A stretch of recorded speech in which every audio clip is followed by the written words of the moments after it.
Let's go.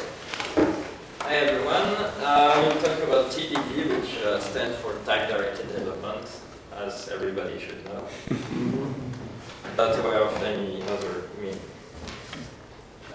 Quickly, I'm online. I write stupid stuff on Twitter.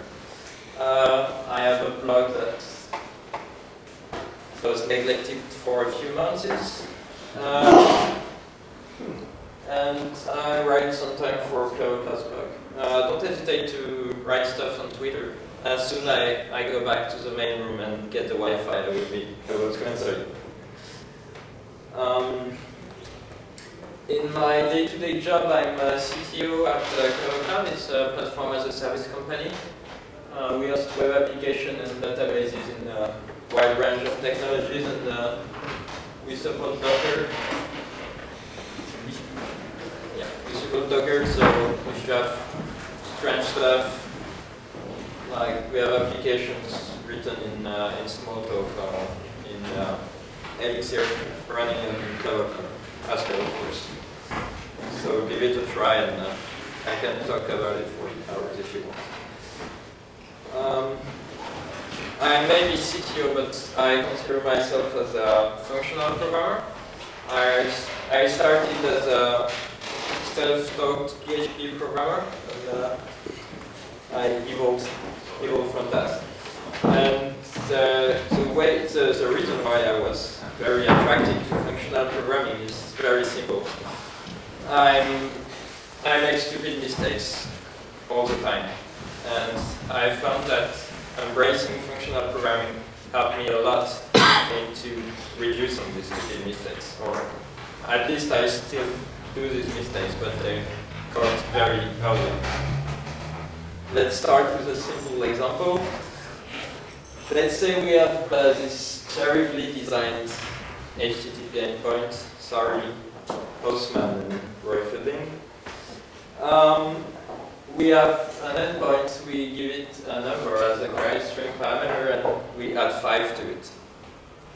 Completely useless, but please bear with me. Okay, so let's say query string parameters are encoded as a map from string to string. It's HTTP, everything is a string. So a naive solution would be to get the parameter called number, and if it's an empty string, convert it to an int at 5. Very simple stuff. And in simple cases it works, and as soon as you start inputting what you didn't expect, then you get exceptions. So what you usually do, let's say in Java, is try to catch every exception. And you fall into something called Pokemon-driven development, gotta catch them all. When you try to it's a very defensive style of programming where you try to handle everything. And your code, so you start by checking if your string is null. If it's not null, you can check it, compare it to the empty string, then try to parse it as an int and stuff like that. So it starts to look a bit ugly. And let's say we complicate stuff. Now we take 2 numbers and we add them. This kind of programming gives that. So you've got code that is not at all matched with your problem. The structure of your problem and the structure of your code are very different, because you're trying to take into account possibilities introduced by the programming language, and that's a problem. And frankly, I don't like this code at all. So let's try to take a step back, and instead of just trying to parse stuff, just sync with types and try to encode the information we need in the type system.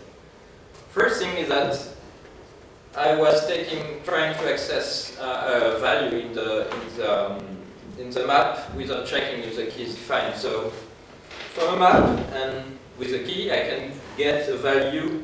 Maybe if the key is not in the map, then I don't get any value. So instead of returning a string, we would return something which is sometimes a string, sometimes nothing, which I will call maybe string. And that's the first stuff, first operation.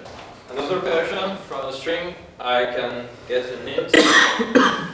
Maybe if the string is made up only of digits, then I can pass an integer. But sometimes I don't get anything. So then I will try to transform a string into a maybe int. Or if the string represents an int, then I get an int.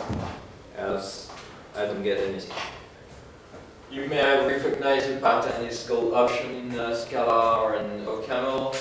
Many other languages in Haskell is maybe, and it's in Java it's somehow called option. So instead of having to declare new maybe stuff for every single type, I have this generic pattern. So if I rewrite my functions, parsing returns an option of int, and map, given we have a map from A to B, returns an option of B. So I can combine the two functions into a single getInt function.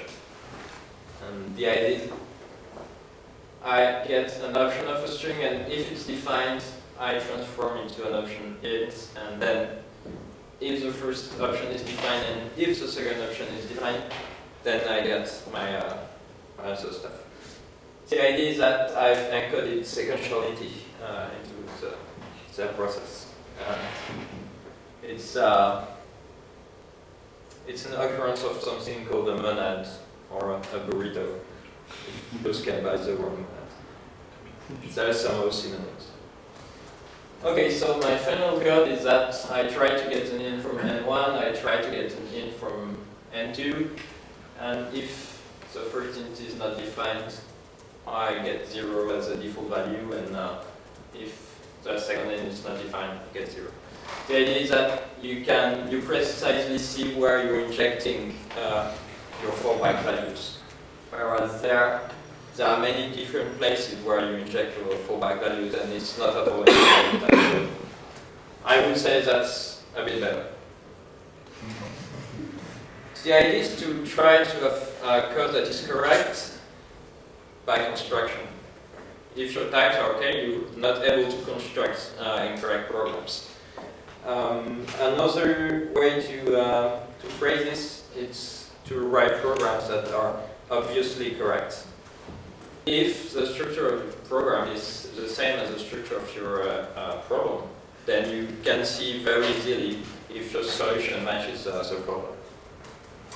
So, at some point, everybody told me, yeah, why don't you use tests for that? That's what they're for, right? I object to that. I don't find this question very interesting. This question is much more interesting. Of course, tests are good, but they're not the only tool at your disposal to solve this problem. Problem with tests is that it's something called existential quantification. With tests, you prove for one specific input that you have the correct response, even that the rest of the world is okay. And to quote Dijkstra, or to misquote Dijkstra, test shows the presence of bug, not their absence. So let's say you have a function from int to int, and if you want to have exhaustive checks on that, you need to test this number of possibilities. And of course, if the function does not have side effects and is deterministic. And if you're on a recent architecture, then it's this number. I could launch Haskell REPL and try to compute it, and it would likely take a few minutes to just display all the digits of this kind of number. And if you have a function from string to string, then it's somehow infinite. It's bounded by the memory you have on your system, but it's typically something you can't check by hand. What we want is universal quantification for all. And luckily, there is a a thing called the Curie-Howard correspondence, stating that types are akin to properties, logical properties, in a restricted version of logic. And which follows that if you can write a program that satisfies a type, then it's exactly the same as if you could written a proof that proves a property. Of course, in your day-to-day programming, if you don't work for NASA or stuff like that, or Volkswagen, you don't write formal proof. You want the code to be like easily inspectable, and you don't want formal proof, but you want your code to express that, yeah, it looks okay. And another thing is that if you prove something, you got to prove something interesting. If your type system is not expressive, then the properties you prove are not really relevant to your business concerns. So you got to have a type system that is expressive enough to encode your business constraints, not this is an int. It's not very interesting property, this is an int. So, one very useful tool in functional programming languages that are also typed is that you can type control structures. In C, you type them because control structures are there to create side effects, so it's hard to type. Let's say you mistype and you had go to fail a second time, then you bypass your SSL certificate verification and you look stupid. So, for control structures to be typed, you need to view it as expressions. And in functional languages, almost or everything or almost everything is an expression. And then if it's an expression, then it has a type, and then you can check it. For instance, an if, sorry, my screen's up. In the code is Scala. The Scala compiler will check that the first branch, the if branch, and the else branch have the same types. So if you forgot an else branch or stuff like that, then the compiler will warn you that there is a problem. Same thing. For loops in Scala are typed, so you can do stupid stuff inside a for loop. You still can, but it will be well typed stupidity. The idea is that control structures, once you are able to type check them, you get a lot more interesting properties, rather than just doing side effects inside a control structure. Of course, there is maybe an option which allows you to describe the absence of a value in the type. Very interesting. This one very useful. Sometimes you have lists, but you are sure that there is only at least one element in them. So when you call head on a list, you're sure that head is actually defined. You don't have to take care of the empty list case. This one is defined in the library Scala Z, for instance. It's not in Scala standard library. Another very useful item is something called new type. The idea of new type is to wrap a value, and it has no different type. You can mix the new type with the actual value, but it's erased. It's statically verified, but it's erased, and it has no runtime cost. So let's say you want to have a distinction between regular strings and email addresses. You create a smart constructor that, or a function, a parser function that returns email type, and you don't expose any other constructor in the code. So in your code, you're sure when you have a value of type email that it has been correctly parsed, but at runtime it has no cost at all. Very interesting. You can also add information to existing types. A nice example is that when we have quantities in physics, we have the value and the unit. And there are people across the Atlantic Ocean who use a strange system based on feet and stuff like that, and they still use it. And when they work on fast probes with teams from Europe, it can cause crashes.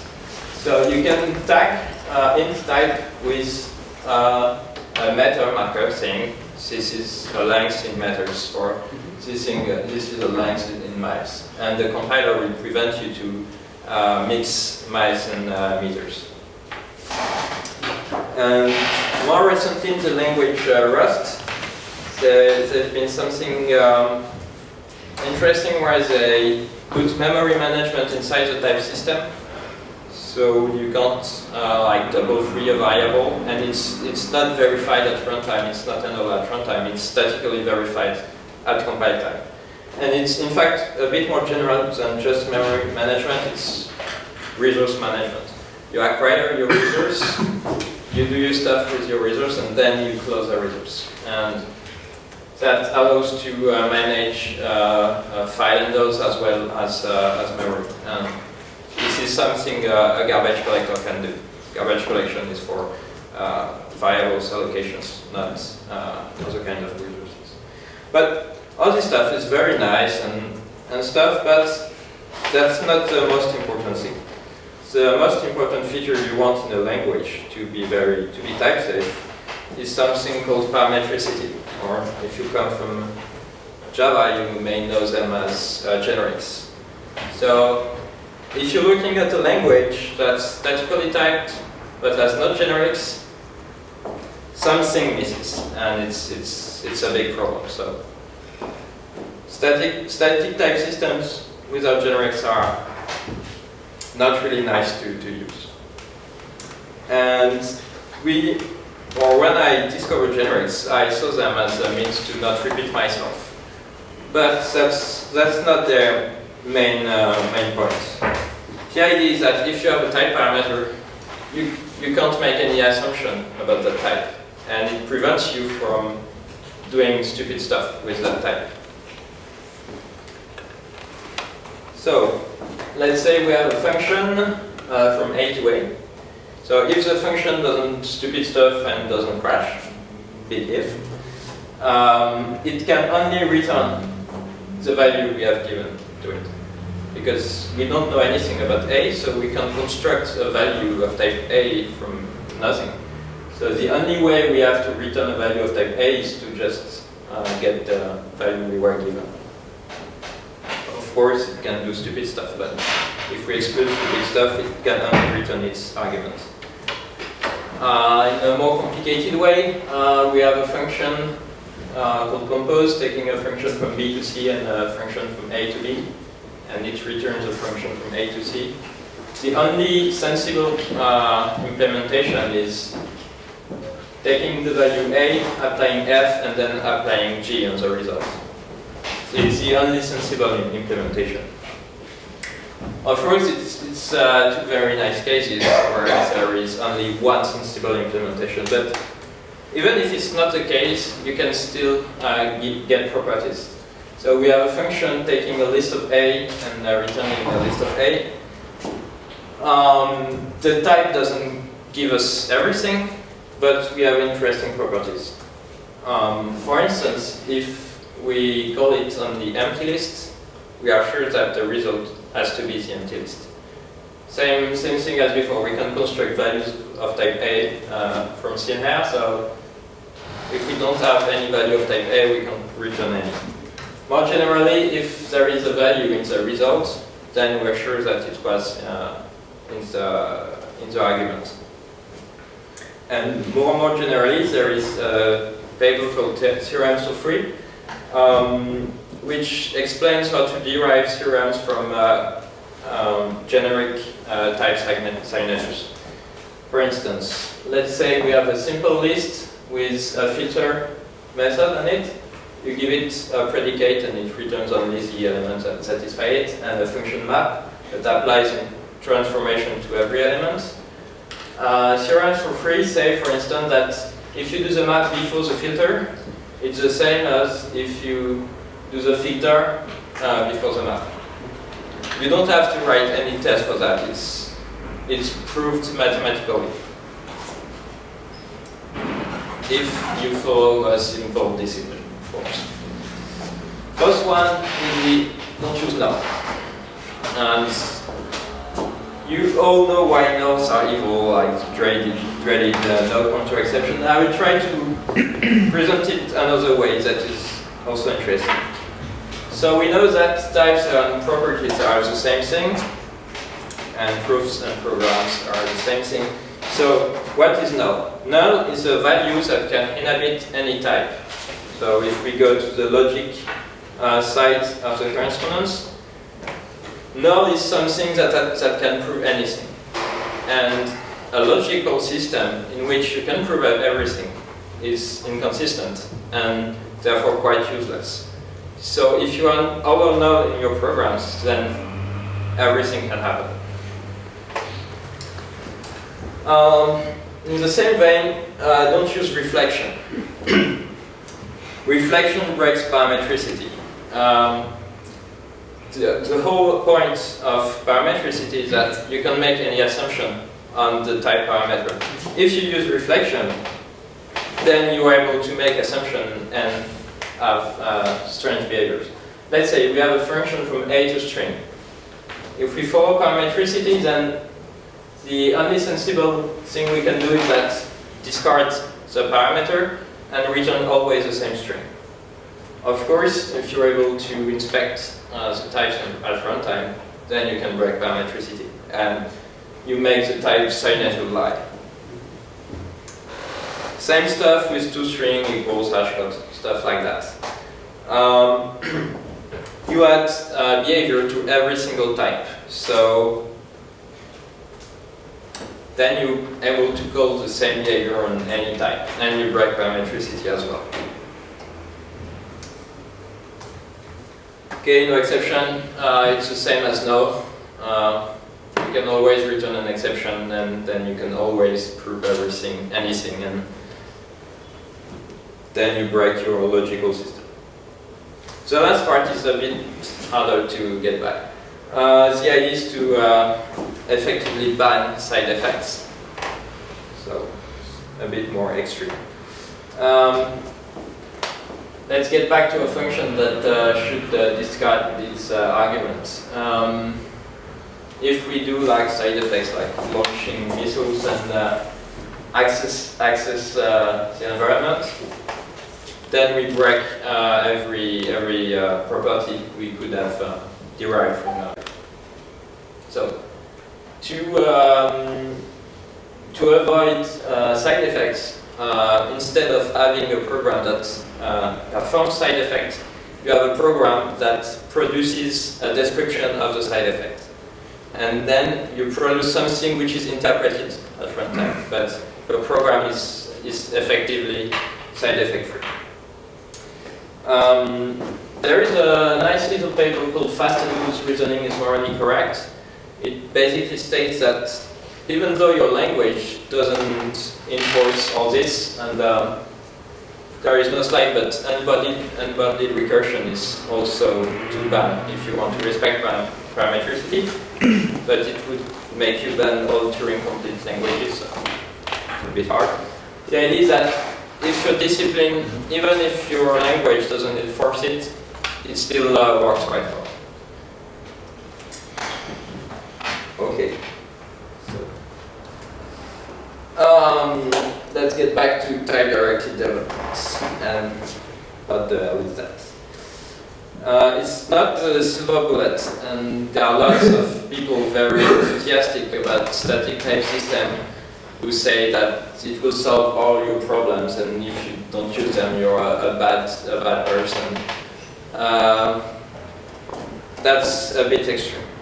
They can't help with everything, but they're very helpful in many cases.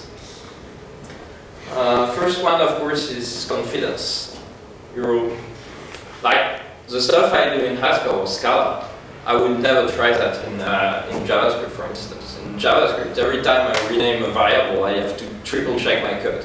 In Haskell or Scala, I rename a variable and I follow the compiler errors, and that's okay. A few months ago, I had a very big refactoring to make. Basically, I had two big dependencies to update. First one was a web framework. It was a minor version, but there were extensive changes in the streaming layer, and I used it a lot, so it impacted lots of my code because it was streaming code that was streaming data. And Scala Z, which you can see as an extension of the standard library, was a major version upgrade. And while I was at it, I also chose to update the database access library. So it completely changes the types. I did like 3 or 4 nights of refactoring because it was a side project, so I had to do that at night. And after 3 days, I started like at maybe 300 compiler errors, and after 3 days, it compiled. I ran the test just to be sure, but it was okay. And the types helped me to make sure I hadn't forgotten anything, and they guided me in the process. So the idea when you make a big change or a big refactoring like that, first part is hard. You have to know where to start and which first modification will trickle down everywhere in the code base. Once you've done that, then it's easy. You just have to mindlessly follow the compiler errors, but it's not difficult. It's tedious, but it's not difficult. Another thing provided by types is that it allows you to have to think in a very modular fashion. Since type checks and enforce the properties at your boundaries, then within those boundaries you can safely reason about your code. Because if you are waiting for a value of certain type, then you can count the properties provided by this type. But every time we're talking about static type system, we're saying, yeah, it's good because it's safe and stuff like that.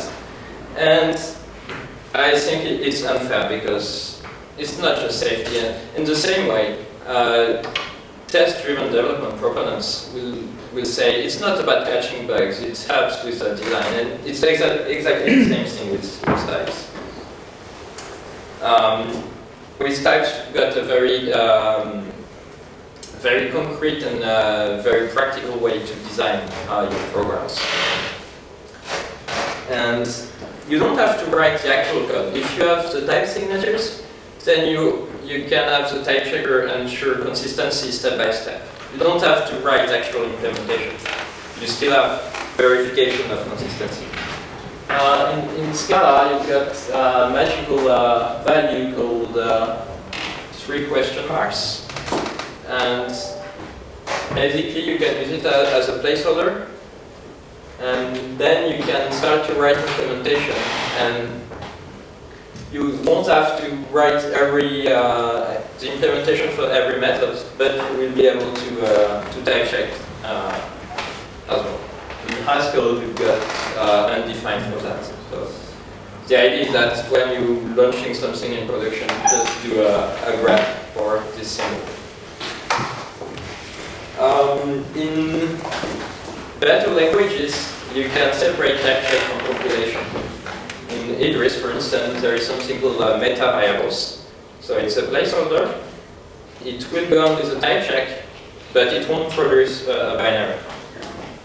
So I've only seen that in Idris for now, but it's very, very useful. Because then you open your REPL and Idris says, oh, there is this, and this that is not implemented. Here are the types, and you can even go into interactive proving mode with Idris act as your proof assistance. Which brings us to something called hole-driven development. The idea is to write your code line by line and be assisted by the compiler. So going back to our compose function, we create a new type called hole, which has nothing in common. The whole idea is that we know that's not the same type, So the compiler will throw an error, and the compiler will say at each point which types it expects. So if we try to compile that, the compiler will say, hey, I expected a function from A to C, and all I got was a value of type 4. So first step, we say, okay, it's a function from A to something. So you've got your value x of type A, and then the body of the function, give it a hello. And then the compiler says, hey, I was expecting a value of type C. And how can you get a value of type C? The only way is to apply G to something. And you apply G to whole, and then the compiler says, hey, I was expecting a value of type B, and then how to get a value of type B, you apply F. And then you got, I need something of type A, and the only thing you have of type A in your scope is X, and then it's implemented.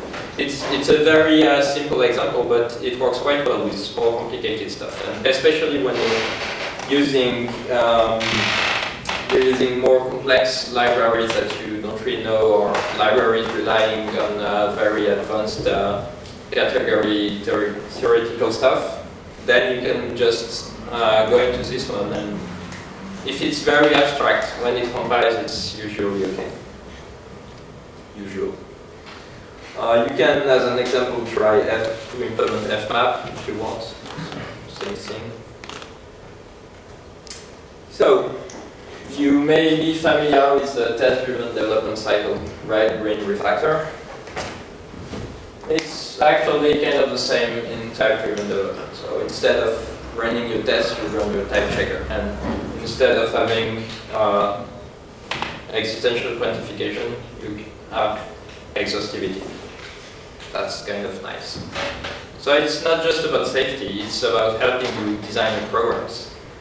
And types are a language of communication, and they make communication easy. The first obvious stuff is, of course, with machines. Like, you have a conversation with your compiler, and that is type check.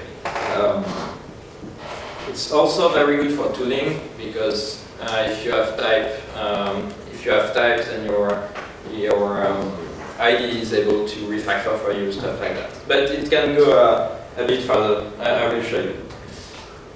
First thing first, you should learn the Haskell type syntax. It's very small and very easy to understand, but everything or lots of content about types you can find online is using the Haskell type syntax. So do yourself a favor and learn it.